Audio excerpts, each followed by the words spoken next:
How's it, mother lovers? The saying goes, measurement is the first step that leads to control and eventually improvement. What a load of b****s. Let me explain.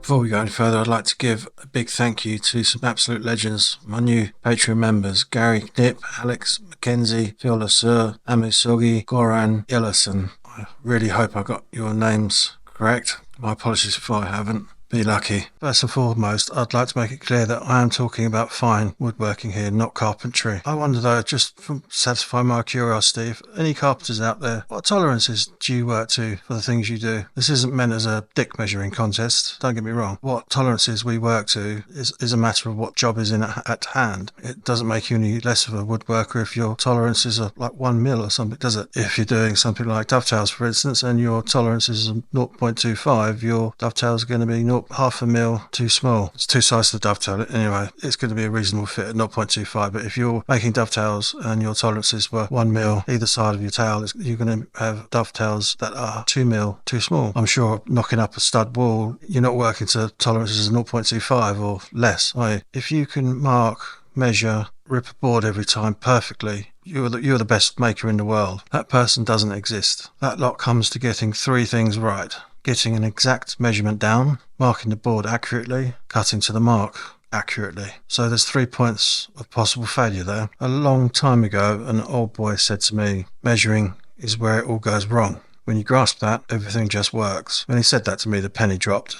At that moment in time, that was the point my making changed for the better. It really changed everything for me. He was right, I got it. He didn't need to explain anything to me. If hearing that sentence hasn't triggered your third eye, hear me out. Now, this isn't the gist of what I'm talking about, but it is part of it. See a ruler and a tape measure. They're not all created equal. A side note though, rulers and tape measures usually have a class to them, class 1, 2 and 3. If you're part of the English speaking world and your rulers or tape measures don't have the markings on them, they're not good for much. If you're, say, from a foreign country like Japan, they do it a little bit differently. I use these rulers and I've got 3 of each of them. So the only English on them apart from the numbers is where it says pick up.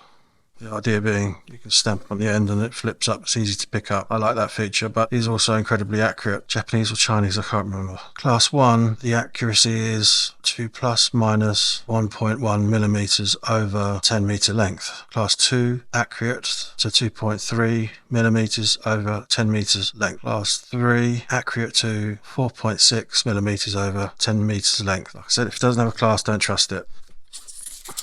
Take these 2 rulers for instance. One's a 1 meter length ruler and one's a 1.2 meter length ruler. But when I put these exactly together and then I check the measurement at the end, you'll find a hair out. So why trust anything measuring wise? You might be one that solely uses a tape measure.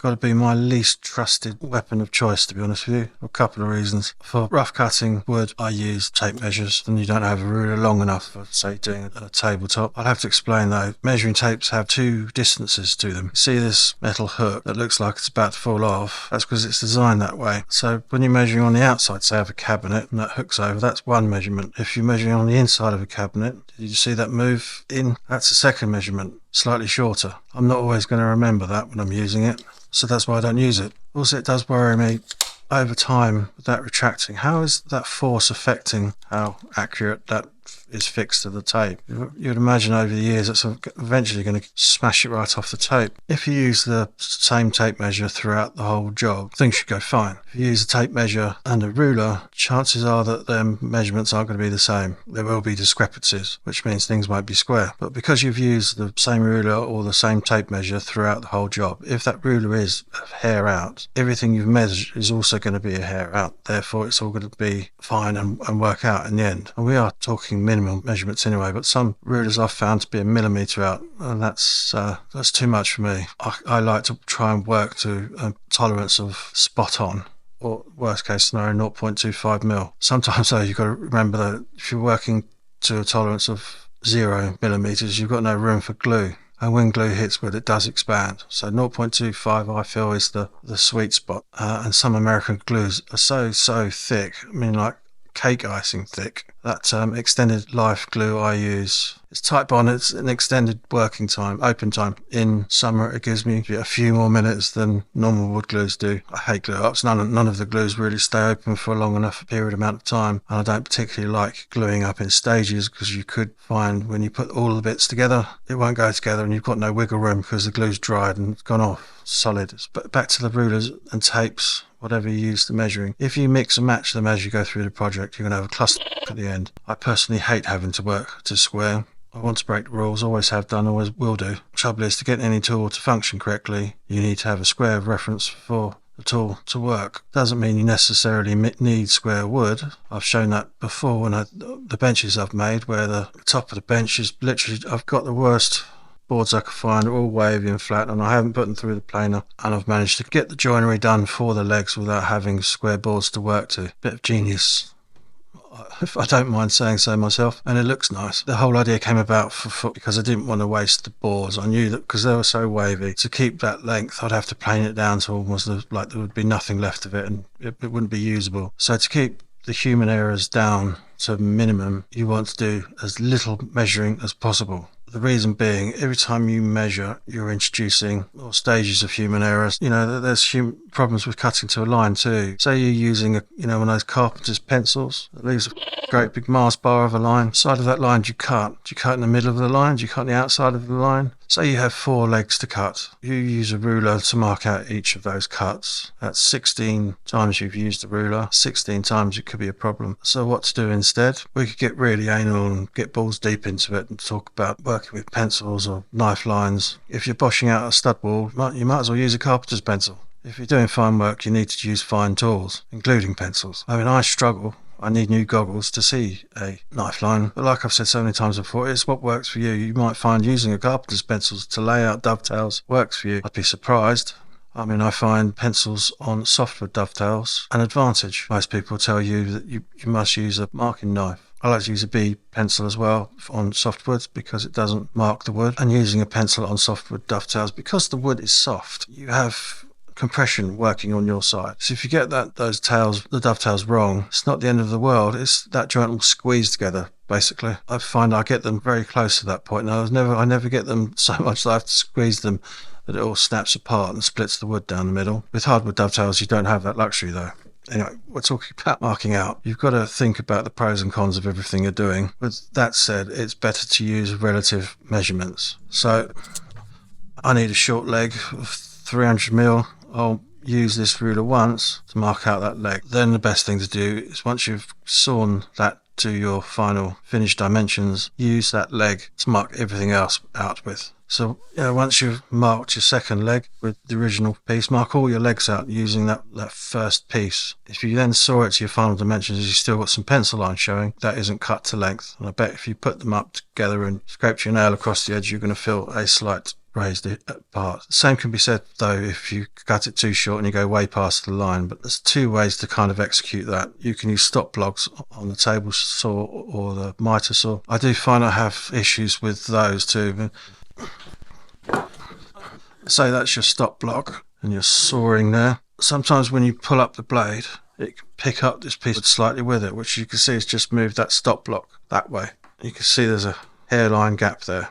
It's more like a millimetre. You can try and you can hold that piece with your hand and lift up the saw. I certainly wouldn't be lifting up the saw when the blade's still spinning. It's much more likely to catch. However, this does work most of the time, but like I said, you've got to be constantly watching out to make sure you haven't kicked that out of alignment, and then you go to cut your your legs, next legs, and they're all going to be too long. It's not the end of the world, them being too long, but of course if they're too short, you are. So I literally prefer coming up to the saw and sawing to my line. If I still have some pencil left, I know I can say this is the blade, butt the wood up to the blade and slightly push on the blade to make the blade deflect, then lift the saw up, and I'll find that blade just takes that last hair of the cut off the length. That's just the way I do it. I find I trust myself more that way than doing it with a stop block. Using the stop block on a table saw, of course, also has its own issues, especially on a table saw sled. If the table saw sled doesn't support the complete workpiece, it could be tipping. If your table saw sled isn't perfectly flat and is bowed or convex, whatever, that table saw sled will put an angle on the cut, which invariably makes your workpiece shorter. So working to relative measurements, it cuts out a lot of human error. I know I've said 4 table legs. Everything involved getting those cut to length adds up to about 24 points of possible error. And when you include your sawing into it, your marking into it. It does make me laugh though when you see tool manufacturers, certainly the bought sledge, table saw sledge you can buy, and they've got the measurements across the top.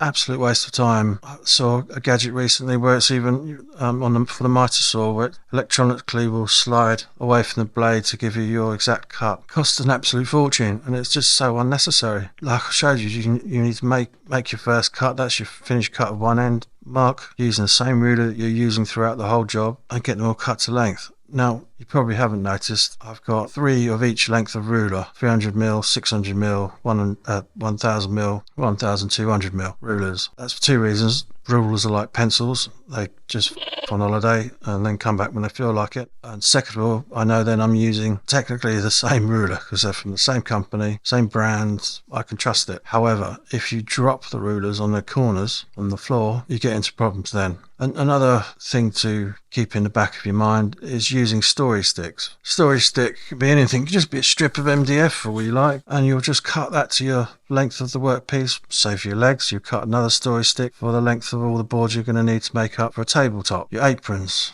they're very handy, especially if you're making batches or something, so you need to make 10 of the same table. But if you're making only 1 of something, story sticks are not really necessary. Just like I said, cut 1 leg, use that leg to cut the other 4 legs. Same for your aprons. The point is, don't pick up your ruler and mark out all your cuts to be made, and keep your pencil sharp too. If you can, I'd be grateful if you'd head over to my Patreon page and sign up and help support this channel. It's pressure free, no obligation, cancel any time. You get the director's cuts and no bleeping, and you get to see them ad free on Patreon. I hope you're enjoying the video. Be lucky.